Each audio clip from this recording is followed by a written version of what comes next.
باختصار ليه؟ ليه يا حبيبي انت بتعمل كده؟ ليه احنا بتضيع نفسك بايدك؟ ليه انت عايز تبقى صالح جمعة جديد؟ ليه يا جماعة احنا نص اللعيبة عقليتها بالطريقة دي عندنا؟ ليه يا حبيبي انت عندك موهبة مش عند حد؟ ليه يا بابا كده؟ يا جماعة حرام بأمانة الله اللي بيحصل ده. صالح جمعة قبليه، عمرو زكي قبليه، الناس دي عقليتها فين؟ الناس دي بيدربوهم ايه اول ما يجوا يلمسوا الكورة؟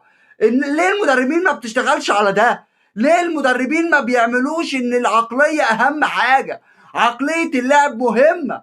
عقلية اللاعب زيها زي الموهبة، يمكن افضل كمان من الموهبة. امام عاشور هيندم زي ما ميدو دلوقتي بيندم.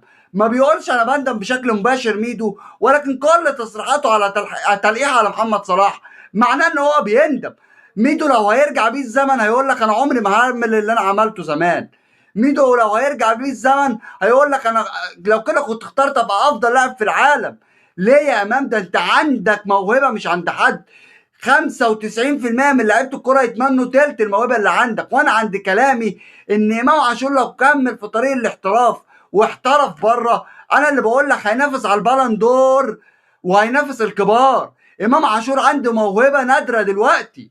ليه يا جماعه؟ يا جماعه حد يقعد مع الناس دي، حد يمسكها ينظف عقليتها شويه، ينظف ده شويه. الدماغ يا جماعه.